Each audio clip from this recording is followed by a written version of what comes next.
सभी को नमस्कार और the eminence in Shadow season 1 के हमारे पुनर्कथन में आपका स्वागत है। इस एनीमे ने 2022 के पतझड़ के मौसम में तूफान ला दिया और आज हम इस प्रफुल्लित करने वाली एक्शन कॉमेडी श्रृंखला की रोमांचक दुनिया में उतरेंगे, जिसमें पात्रों की शानदार भूमिका होगी। एपिसोड 1 में हम एक अमीर किशोरी अगेन निशिनो से मिलते हैं, जो अलगाव के बावजूद अपने सहपाठी मिनोरू कागेनो से दोस्ती करती है। उन्हें कम ही पता है वे दोनों असंभव से दिखने वाले सपनों के साथ गुप्त जीवन जीते हैं। अकादमिक उत्कृष्टता के लिए प्रयासरत अगेन को नाटक निर्माण में शामिल होने के कारण स्कूल में मिलने वाले ध्यान का आनंद मिलता है। इस बीच कागेनो कक्षा चर्चाओं में उदासीन दिखाई देता है। हालांकि जब अगेन का अपहरण कर लिया जाता है तो उनके जीवन में एक अंधकारमय मोड़ आ जाता है और कागेनो उसे बचाते हुए स्टाइलिश ठग हत्यारे के रूप में अपनी असली पहचान प्रकट करता है। इस घटना के बाद हमें पता चला कि स्टाइलिश ठग स्लेयर और स्की मास्क बर्स्कर दोनों वास्तव में कागेनो हैं, जो दोहरी जिंदगी जी रहे हैं। पुलिस के शामिल होने के बावजूद स्टाइलिश ठग हत्यारे की असली पहचान एक रहस्य बनी हुई है। एपिसोड 2 में कागेनो, जिसे अब सिड कागेनो के नाम से जाना जाता है, एक कुलीन परिवार के साथ दूसरी दुनिया में पुनर्जन्म लेता है। डायबोलोस के पंथ का मुकाबला करने के लिए शैडो गार्डन का निर्माण करते हुए उन्होंने अपना सतर्क जीवन जारी रखा। उसकी बहन क्लेयर का अपहरण कर लिया जाता है और कहानी एक रोमांचक मोड़ लेती है, क्योंकि सिड और उसके सहयोगी उसे बचाने के मिशन पर निकलते हैं। एपिसोड 3 में सीआईडी डार्क नाइट्स के लिए मिडगर अकादमी में दाखिला लेता है, जहां वह कम प्रोफाइल रखता है। हालांकि कैंपस की सबसे अधिक मांग वाली लड़कियों में से एक राजकुमारी एलेक्सिया को प्रपोज करने की हिम्मत से सिड के जीवन में अप्रत्याशित बदलाव आते हैं। यह एपिसोड राजकुमारी के साथ उसके जटिल संबंधों और उनके सामने आने वाली चुनौतियों का पता लगाता है। एपिसोड 4 सैडिज्म रिवॉर्ड्स में सिड पर राजकुमारी एलेक्सिया के अपहरण का झूठा आरोप लगाया गया है।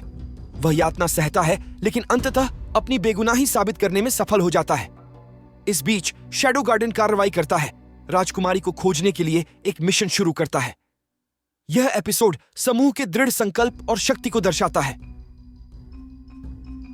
एपिसोड 5 में शैडो सिड की असली पहचान, डायबोलोस पंथ के सदस्य और मिडगर अकादमी के गद्दार जेनॉन का सामना करती है। उनकी लड़ाई आश्चर्यजनक मोड़ के साथ सामने आती है, जो सिड की असाधारण शक्तियों को प्रदर्शित करती है। इसके साथ ही शैडो गार्डन के अन्य सदस्य सुर्खियों में आ जाते हैं और राजकुमारी के अपहरण के बाद एक घरेलू नाम बन जाते हैं। एपिसोड दिलचस्प घटनाक्रम और अनसुलझे सवालों के साथ समाप्त होता है, जो श्रृंखला में और अधिक रोमांच के लिए मंच तैयार करता है। एपिसोड 6 में कहानी एक गहरा मोड़ लेती है। शैडो का रूप धारण करने वाला एक रहस्यमय हत्यारा क्रूर हत्याओं की श्रृंखला शुरू करता है। इन जघन्य कृत्यों के लिए शैडो गार्डन को दोषी ठहराया जाता है। इस बीच हमारे नायक सिड की अचानक गामा से मुलाकात हो जाती है, जो अपनी दुकान फ्रेंचाइजी व्यवसाय के माध्यम से संगठन के वित्त में अपने महत्वपूर्ण योगदान का खुलासा करती है। जैसे जैसे सिड अपनी दुनिया की जटिलताओं को सुलझाता है, दोस्त और दुश्मन के बीच की रेखा धुंधली होती जाती है। एपिसोड में एक मोड़ आता है जब श्रृंखला के प्रमुख पात्रों में से एक एलेक्सिया बहरूपियों का सामना करती है, लेकिन खुद को गंभीर खतरे में पाती है। एपिसोड 7 में तनाव तब बढ़ जाता है जब नू सीआईडी के साथ चौंकाने वाली जानकारी साझा करता है। शैडो गार्डन होने का दिखावा करने वाले धोखेबाज असली शैडो गार्डन को कार्रवाई के लिए उकसाने के लिए हमले कर रहे हैं। जैसे ही बुशिन महोत्सव शुरू होता है, सिड का सामना रोजा ओरियाना से होता है, जिससे घटनाओं में अप्रत्याशित मोड़ आता है। मिडगर रॉयल स्पेलस्वॉर्ड अकादमी को एक अभूतपूर्व संकट का सामना करना पड़ता है, जब रहस्यमय व्यक्तियों का एक समूह परिसर में घुसपैठ करता है, जिससे तीव्र टकराव होता है। यह एपिसोड एक कठिन परिस्थिति में समाप्त होता है, क्योंकि सिड जीवन के लिए खतरा पैदा करने वाली स्थिति में गतिहीन पड़ा रहता है, जिससे दर्शक बेसब्री से अगले एपिसोड का इंतजार करते हैं। एपिसोड 8 अकादमी के आक्रमण के बाद के परिणामों पर प्रकाश डालता है। नू और सिड के संयुक्त प्रयासों से हमलावरों के उद्देश्यों और क्षमताओं की बेहतर समझ पैदा हुई है। शेरी बार्नेट एक महत्वपूर्ण भूमिका निभाती है, क्योंकि वह एक ऐसी कलाकृति को बेहतर बनाने का प्रयास करती है जो संघर्ष के पाठ्यक्रम को बदल सकती है। सीआईडी अपने बेजोड़ कौशल के साथ आतंकवादियों से मुकाबला करता है और संकट के केंद्र में एक खतरनाक उपकरण आई ऑफ अवेरिस को निष्क्रिय करने का लक्ष्य रखता है। एपिसोड 9 में आतंकवादी साजिश के पीछे की सच्चाई एक नाटकीय प्रदर्शन में सामने आती है। शेरी के कार्यों का एक महत्वपूर्ण प्रभाव पड़ता है और शैडो गार्डन एक भयंकर युद्ध में धोखेबाजों का सामना करता है। जब सिड का सामना धोखेबाज शैडो गार्डन के नेता से होता है तो उसके पिछले संबंध उजागर हो जाते हैं, जिससे एक चौंकाने वाला रहस्योद्घाटन होता है। इस टकराव का नतीजा पात्रों पर एक स्थायी प्रभाव छोड़ता है जो भविष्य के विकास के लिए मंच तैयार करता है। एपिसोड 10 में सिड बीटा, एप्सिलॉन और नू के साथ पवित्र शहर लिंडवर्म की एक नई यात्रा पर निकलता है। इस बीच रोज, जिसने सिड के लिए मजबूत भावनाएं विकसित की हैं, उसका दिल जीतने की उम्मीद में इस साहसिक कार्य में उसके साथ शामिल हो जाती है। पवित्र शहर सिड और उसके साथियों के लिए रहस्य और चुनौतियां रखता है। जैसे ही वे इस अपरिचित क्षेत्र में आगे बढ़ते हैं, अप्रत्याशित मुठभेड़ और खुलासे उनका इंतजार करते हैं। यह एपिसोड नए रोमांच और विकास के लिए मंच तैयार करता है, क्योंकि पात्रों को बाहरी खतरों और आंतरिक गतिशीलता दोनों का सामना करना पड़ता है। एपिसोड 11 में सिड विश्राम के लिए पवित्र शहर लिंडवर्म का दौरा करता है, लेकिन अपनी पूर्व प्रेमिका एलेक्सिया के बगल में एक गर्म पानी के झरने में पहुंच जाता है। वह उसे देवी के परीक्षण के बारे में बताती है, एक वार्षिक कार्यक्रम जहां प्राचीन योद्धाओं को योग्य चुनौती देने वालों द्वारा बुलाया जा सकता है। सिड मूल रूप से एक कथित मनोरंजक कार्यक्रम के लिए लिंडवर्म आया था, इसके रहस्यों से अनजान। एलेक्सिया आर्कबिशप की जांच करने के मिशन पर उसकी असामयिक मृत्यु का पता लगाती है और देवी के परीक्षण में भाग लेने का फैसला करती है। परीक्षण में अभयारण्य के दरवाजे खोलना शामिल है, जिससे चुनौती देने वालों को प्राचीन योद्धाओं को बुलाने की अनुमति मिलती है। अधिकांश प्रतिभागी असफल हो जाते हैं, लेकिन सिड को अप्रत्याशित रूप से भाग लेने के लिए चुना जाता है। छाया के वेश में वह विपत्ति की चुड़ैल ऑनरोरा को बुलाता है। उनकी लड़ाई से सिड की असाधारण क्षमताओं का पता चलता है, जिससे हर कोई आश्चर्यचकित हो जाता है।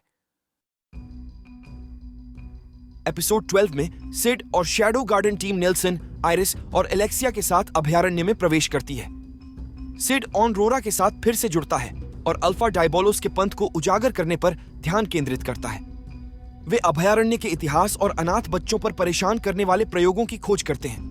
सिड और ऑनरोरा अभयारण्य का पता लगाते हैं, जबकि शैडो गार्डन की जांच करते हैं। अल्फा ने खुलासा किया कि अभयारण्य एक युद्ध का स्थल था जिसने यादें छुपा दी। एक चकाचौंध रोशनी उन्हें अतीत में ले जाती है, पंथ के क्रूर प्रयोगों और बीड्स ऑन ऑफ डायबोलोस के निर्माण का खुलासा करती है। नेल्सन की सच्ची निष्ठा उजागर हो गई, जिससे टकराव हुआ। एपिसोड 13 में डेल्टा नियंत्रण खो देता है और नेल्सन शैडो गार्डन के कुछ सदस्यों को अभयारण्य के केंद्र की ओर ले जाता है। सिड और अरोरा एक सच्चे वंशज द्वारा बचाव की प्रतीक्षा कर रहे हैं। नेल्सन ओलिवियर के साथ ऑनरोरा को पकड़ने और सिड को खत्म करने के लिए आता है। यह एपिसोड तब सामने आता है जब डेल्टा ने कहर बरपाया, जिससे नेल्सन को शैडो गार्डन का पीछा करना पड़ा। सिड और ऑनरोरा फंसे हुए हैं, बचाव की प्रतीक्षा कर रहे हैं, जबकि नेल्सन ऑनरोरा को पुनः प्राप्त करने और सिड को खत्म करने की योजना बना रहे हैं। एपिसोड 14 में सीआईडी का सामना नेल्सन और ओलिवियर से होता है। एक अप्रत्याशित हमले के बाद सिड ओलिवियर को हरा देता है और अभयारण्य से भागने के लिए अपनी शक्तियों का उपयोग करता है। इस बीच आइरिस और उसके सहयोगी डायबोलोस और शैडो गार्डन के पंथ को उजागर करने की योजना बना रहे हैं। गामा ने मैडलिट के पुनर्विकास के लिए एक महत्वपूर्ण रियल एस्टेट सौदा हासिल किया। नेल्सन और ओलिवियर के खिलाफ सिड की लड़ाई में एक आश्चर्यजनक मोड़ आता है और अंततः सिड को बढ़त हासिल हो जाती है। वह अभयारण्य से भागने में सफल हो जाता है, लेकिन अरोरा गायब होने लगता है। इस बीच आइरिस अपने साथियों के साथ भयावह संगठनों का सामना करने के लिए तैयार हो जाती है और गामा एक आशाजनक रियल एस्टेट सौदा हासिल कर लेता है। एपिसोड 15 में सिड बुशिन फेस्टिवल में भाग लेने के लिए खुद को मुंडेन मान नाम के एक कमजोर लड़ाकू के रूप में प्रच्छन्न करता है। वह अपनी छिपी हुई ताकत और अपरंपरागत रणनीति से सभी को चौंका देने की योजना बना रहा है। अन्य प्रतिभागियों के संदेह और यहां तक कि शारीरिक टकराव का सामना करने के बावजूद सिड विरोधियों को हराता है और टूर्नामेंट में आगे बढ़ता है। सिड ने मुंडेन मान का रूप धारण किया और अपने कौशल से दर्शकों को आश्चर्यचकित करने के उद्देश्य से बुशिन महोत्सव में प्रवेश किया। उसे साथी लड़ाकों के विरोध का सामना करना पड़ता है, लेकिन वह मैच जीतता रहता है और प्रतियोगिता में आगे बढ़ता रहता है। एपिसोड 16 में हम नैत्सुम और एलेक्सिया को रोज के रॉयल कैपिटल में भागने और ओरियाना साम्राज्य के भीतर आंतरिक जांच के बारे में चौंकाने वाली खबरों से जूझते हुए पाते हैं। इस बीच राजकुमारी आयरिस आगामी बुशिन महोत्सव की सुरक्षा पर चर्चा करने के लिए राजा राफेल ओरियाना और पैरव अशट से मिलती हैं। सिड, जो अभी भी मुंडेन मान के भेष में है, टूर्नामेंट में उत्कृष्ट प्रदर्शन करता है, लेकिन उसे गोल्डी गिल्डेड और क्विंटन से कड़ी चुनौती का सामना करना पड़ता है। यह एपिसोड हमें गहन लड़ाइयों और अनुत्तरित सवालों के साथ छोड़ देता है, जो आने वाले समय के लिए मंच तैयार करता है। एपिसोड 17 हमें रॉयल कैपिटल की भूमिगत सुरंगों में गहराई तक ले जाता है। नैत्सुम और एलेक्सिया रोज की खोज जारी रखते हैं, जबकि सिड अपनी वर्तमान यात्रा पर अपने पिछले जीवन के प्रभाव को दर्शाता है। हम रोज की विकट परिस्थितियों और अपनी पिछली गलतियों को सुधारने के उसके दृढ़ संकल्प के गवाह हैं। अप्रत्याशित रूप से उसका सामना छाया से होता है, जो एक नाटकीय मोड़ के लिए मंच तैयार करता है। एपिसोड 18 में सिड की बहन क्लेयर ने उसे एक पर्यवेक्षक के रूप में बुशिन महोत्सव में भाग लेने के लिए राजी किया। मुंडेन मान के रूप में सिड ने टूर्नामेंट में अपने कौशल से सभी को आश्चर्यचकित कर दिया, विशेष रूप से एनेरोस निकटसेन के खिलाफ अपनी लड़ाई में। एनेरोस सिड को वेलगाल्टा में सरकारी सेवा में शामिल होने का मौका देता है, लेकिन वह मना कर देता है, जिससे वह और दर्शक उसके असली इरादों के बारे में जानने को उत्सुक हो जाते हैं। एपिसोड 19 हमारे लिए बुशिन फेस्टिवल में मुंडेन मान और प्रिंसेस आयरिस के बीच बहुप्रतीक्षित मुकाबला लेकर आया है। आयरिस के लिए जो आसान जीत लग रही थी, उसमें अप्रत्याशित मोड़ आ गया, क्योंकि मुंडेन मान ने अपनी असली क्षमताओं का प्रदर्शन किया। रोज अपनी मुश्किल स्थिति से भागने के बाद अल्फा से मिलती है और एक महत्वपूर्ण निर्णय की ओर ले जाती है।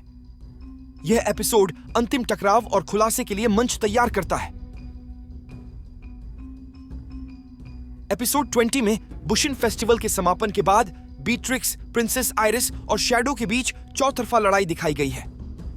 छाया की असली शक्ति का खुलासा हो गया है, जिससे हमारी नायिकाएं स्तब्ध और पराजित हो गई हैं। इसके बाद एक उन्मत्त जांच, राजनीतिक उथल-पुथल और छाया की निरंतर खोज देखी जाती है।